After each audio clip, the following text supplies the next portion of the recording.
Halo teman-teman semuanya, salam petani sawit dari nol. Kembali lagi di channel kita teman-teman, petani sawit dari nol, yang saat ini kita update perkembangan kebun sawit kita ini teman-teman.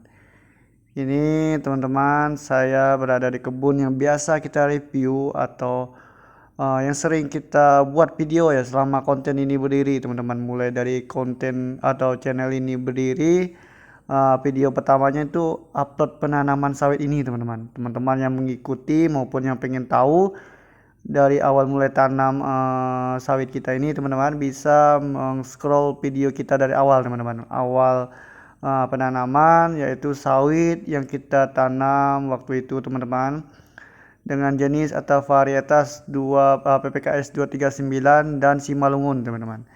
Ini ada seratusan pokok atau bisa dikatakan 100 pokok lah teman-teman. Ya kisaran 70-an pokok itu PPKS 239 dan 30-an pokok itu Simalungun teman-teman. Ini di usia sekarang yaitu usia 21 bulanan ini teman-teman. Hampir kisaran 21 bulanan dan sekarang sudah dihentikan kastrasinya teman-teman. Ini ya seperti inilah keadaan batangnya teman-teman. Yang mulai tanam waktu itu masih sangat kecil teman-teman. Dan ini teman-teman bisa lihat perkembangan pertumbuhan batangnya sudah kita biarkan. Dan teman-teman bisa lihat juga bunga atau dompetnya ini sudah sangat besar teman-teman. Ini sudah sebesar topi juga teman-teman perkembangan bunganya. Jadi kita biarkan saja teman-teman. Semoga di usia 27-28 bulan sudah bisa panen perdana biarpun sedikit teman-teman, karena di sini sudah laku untuk sawit yang atau usia atau sawit timbangan 3-5 kilo teman-teman. Dan teman-teman juga yang mengikuti channel kita bisa mengetahui lah bagaimana perawatan kita, bagaimana perkembangan sawit kita ini teman-teman. Dan sekarang kita berbagi bagaimana sistem perawatan kita, bagaimana cara kita merawat kebun sawit ini teman-teman, mulai dari awal tanam sampai sekarang teman-teman. Untuk teman-teman yang melihat channel kita di awal tanam teman-teman mengetahui bagaimana ukuran bibit yang kita tanam waktu itu teman-teman. Waktu itu kita menggunakan bibit yang masih sangat kecil mungil sekali teman-teman. Teman-teman bisa lihat di awal kita penanaman di konten atau channel ini teman-teman. Ini di usia 21 bulan ini perkembangannya luar biasa teman-teman. Mulai dari tanam usia 6 bulanan, sangat kecil teman-teman. 6 bulanan bibit yang kita tanam, dan sekarang di usia 21 bulanan bisa subur ini, bisa sebesar ini cukup memuaskan menurut kita teman-teman. Yang waktu itu kita gunakan bibit itu masih sangat kecil teman-teman. Makanya sekarang kita update perkembangannya, pertumbuhannya luar biasa ini teman-teman. Ini di lahan berbukit dan kita menggunakan sawit atau varietas yang kita gunakan yaitu PPKS 239 dan Simalungun teman-teman. Dan sekarang luar biasa perkembangannya teman-teman. Yang menjadi kunci utamanya yaitu ya teman-teman, bibit unggul teman-teman. Ini kunci utamanya atau rahasia utamanya itu bibit unggul. Perkembangannya luar biasa. Ini kita perawatannya sederhana, dari segi pemupukannya biasa saja ini teman-teman, tapi ya bibit unggul itu sangat berpengaruh dari genetiknya teman-teman. Yang selanjutnya, yang kedua teman-teman, yang perlu teman-teman ketahui ini perawatan piringan teman-teman. Teman-teman bisa lihat piringan atau penjagaan gulma dari sawit kita ini lumayan terjaga teman-teman. Ini di tahun kedua, bisa dikatakan di tahun kedua ini ya teman-teman bisa lihat lah penjagaan gulma kita masih sangat bersih. Dan ini perkembangan bunga-bunganya teman-teman sudah lumayan besar ini teman-teman. Yang sekarang memang sudah tidak kita lakukan pembuangan lagi ya teman-teman. Dompet ini sudah tidak kita lakukan pembuangan, ya kita biarkanlah teman-teman, karena ini sudah ke atas ini teman-teman, sudah tidak nempel dengan tanah lah teman-teman. Kalau dia keluar buahnya atau sudah membesar nanti teman-teman. Nah, teman-teman bisa lihat ini penjagaan gulma kita teman-teman.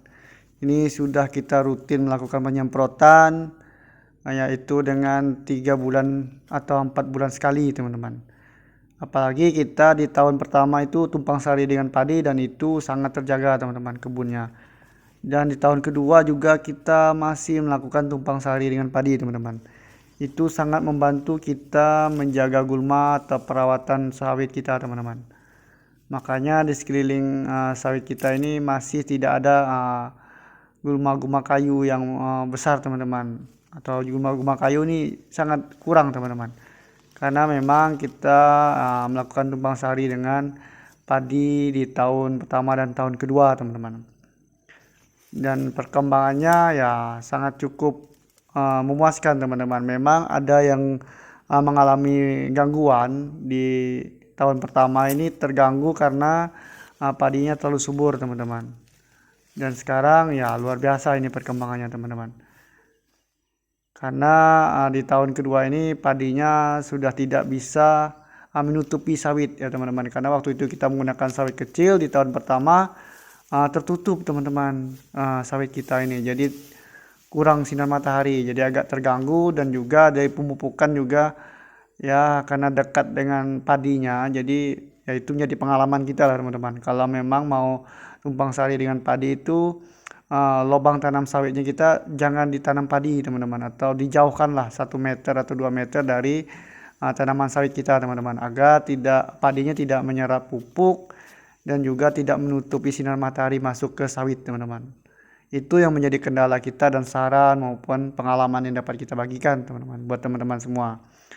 Selanjutnya untuk segi pemupukan teman-teman, dari awal tanam atau dari pupuk dasarnya sudah kita melakukan pupuk teman-teman. Kita lakukan pemupukan di awal tanam, yaitu dengan pupuk dasar waktu itu teman-teman. Teman-teman yang mengikuti channel ini, yang melihat di awal tanam itu ada pupuk dasar yang kita gunakan teman-teman. Dan juga teman-teman juga bisa lihat video yang teman-teman yang baru di channel ini, bisa lihat juga video waktu kita penanaman teman-teman. Kita menggunakan kapur dolomit dan pupuk RP digabung sekitar setengah kilo waktu itu teman-teman. Dan juga ada pupuk NPK subsidi teman-teman, kita masukkan sekitar 1 genggam di dalam lubang tanam teman-teman, dan itu memicu perkembangan sawit kita ini di awal-awal teman-teman. Dan biarpun habis itu terganggu karena padi, tapi itu juga membuat dasar dari perkembangan sawit kita ini bisa subur seperti ini teman-teman. Yang selanjutnya ya kita rutin melakukan pemupukan teman-teman. Dari segi pemupukan itu rutin dalam 1 tahun minimal 4 kali teman-teman, itu bersamaan dengan dolomit. Di luar sama dengan dolomit teman-teman. Kalau memang pupuk biasanya itu 3 kali teman-teman, ditambah dolomit 4 kali, dan itu dari segi dosis dan pupuk yang kita gunakan itu di bawah standar teman-teman. Itu teman-teman yang mengikuti channel ini pasti tahu teman-teman apa yang sering kita gunakan di pemupukan sawit kita ini teman-teman. Kita hanya menggunakan yaitu pupuk subsidi teman-teman, yaitu pupuk subsidi urea dan NPK yang memang sering kita gabung teman-teman, atau kita mix untuk sawit kita ini teman-teman. Makanya perkembangannya ya biasa-biasa saja teman-teman, tapi karena rutin kita lakukan pemupukan dan dosisnya ya kadang di bawah standar teman-teman, rata-rata memang di bawah standar, tapi perkembangannya cukup memuaskan teman-teman. Jadi mungkin itu yang menjadi dasar atau kunci dari perawatan sawit kita ini hingga perkembangannya bisa bagus dan cepat besar, dan sekarang sudah mulai mau mengeluarkan buah teman-teman.